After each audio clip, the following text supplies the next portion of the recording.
I'd rather be the US than China. China's in even worse shape for different reasons. It's not so much interest rate policy, although they're subject to global interest rate policy and exchange rates coming from the Fed. But you can see it in real estate. It's a full-scale collapse. They're propping it up, but the buyers aren't interested. In other words, the Chinese government is telling the banks to lend money to real estate developers who can't finish housing. Well, that sounds good. It's like, okay, here's some money, finish the housing. But the buyers are not flocking in. The buyers have been burned. They're shying away from that asset class. They want to increase cash. They're looking at other asset classes. They don't have a lot of choices because China has very strict capital controls. They're trying to get their money out by means legal and illegal. They're buying gold when they can. But as I say, they may not have a lot of choices, but even money in the bank looks pretty good compared to what's going on in real estate. The problem is too big. The bubble is too large. It's gone on for too long. We don't hear about it the same way we did about the Japanese real estate bubble in 1989, 1990. That was an epic crash.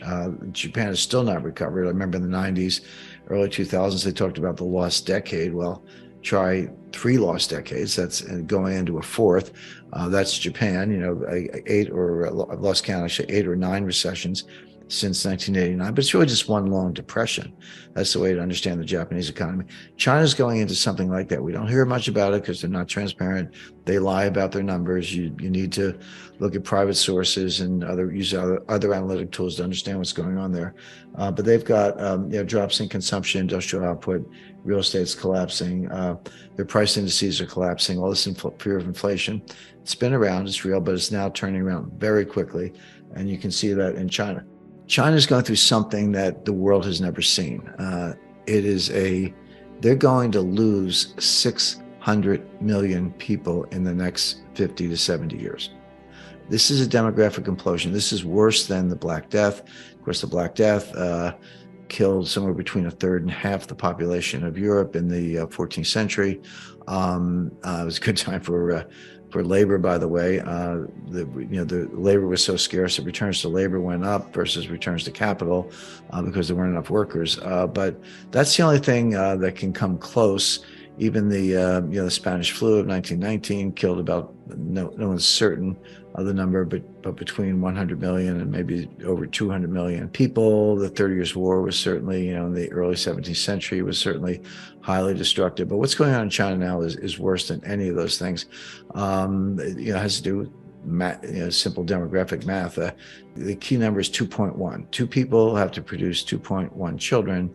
Man and woman, or you can say per woman if you want, have to produce 2.1 children to keep the population constant. Why not 2? Why not 2 producing 2?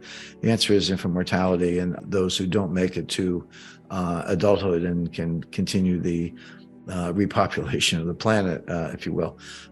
But they're not even close to that. They're well below 2. And by the way, so is the rest of the world. So is Australia and the US and Western Europe and a lot of other places. This is a global phenomenon, but it's particularly acute in China. It may be the case that China's replacement rate is, or birth rate is actually 1. It has to be 2.1 to maintain. It could be 1 or lower. This is a demographic implosion unlike anything anyone's ever seen.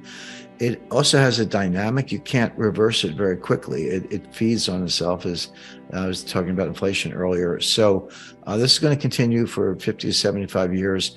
They're going to lose 600 million people. There are a lot of definitions of GDP, 4 or 5-part definition. There are more complex calculations, but there's one really simple definition. It only has 2 factors: population and productivity. How many people are working and how productive are they? That's nominal GDP. That's one definition of gross GDP, or nominal GDP. Well, if your population is dropping from 1.4 billion to 800 million, you're losing 600 million people. And then what about productivity? Well, the other thing that's going on is China's population is aging very quickly. So you get a population set people in the 70s, 80s, and 90s with very large amounts of cognitive decline, dementia. Obviously, there's no productivity there, but it's worse than that, because then you look at the shrinking population between the ages of 25 and 54. It's called that prime working age. More and more of those people are going to have to be involved in elder care. They're going to have to be basically caretakers or caregivers for the older population I described. A very worthy job, but not one that lends itself to productivity gains. Bathing hasn't changed in about 5,000 years. Robots don't do baths.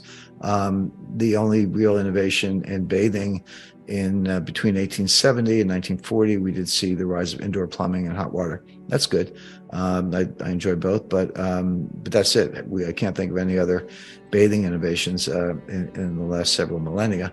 So if you have a shrinking working age population, a rising older population, high degree of cognitive decline, and a big slice of the working age population having to provide elder care or be caregivers for the older population, tell me where your industrial output's coming from. Tell me where your productivity is coming from. And sorry if I mentioned this already, but 50% of the water in China is poisoned because of, just their industrial practices. If you're a gold miner in Australia, I've invested in gold mines around the world. I know that places like Canada, the US, and Australia, if you use cyanide to leach the gold, and that's a very common technique, you have to account for every microgram. Whatever you put in, you got to take out, weigh it, dispose of it properly. In China, they just dump it into the rivers, and so the rivers are poisoned.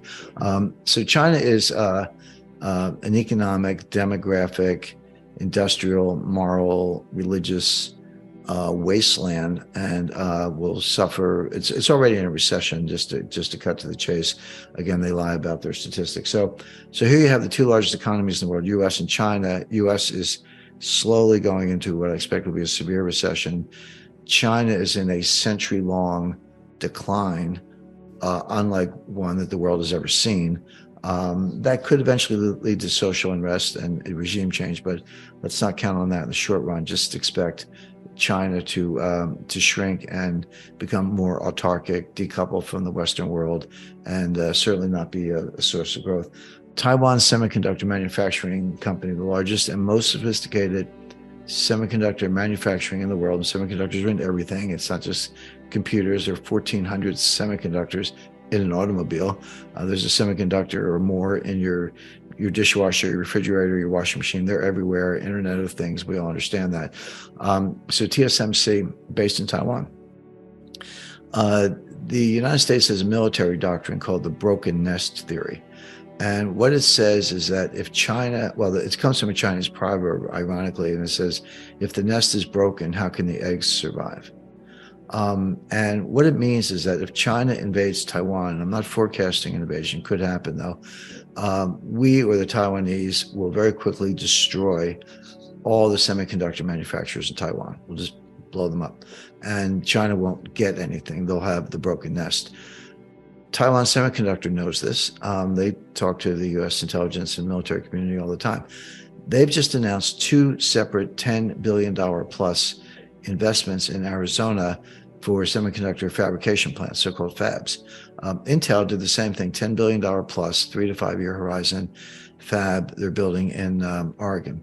It's Oregon or Washington, but in the northwestern United States. Why are Intel and TSMC putting over $30 billion into two fabs in the United States? Can't you get cheaper labor in China? Yeah, these things are not going into Taiwan. They're not going into China. It's an example of the decoupling of the College of Nations I'm talking about. They're building them in the United States.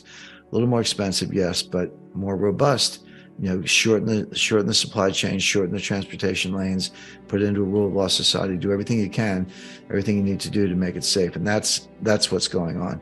And Australia will be a big part of that.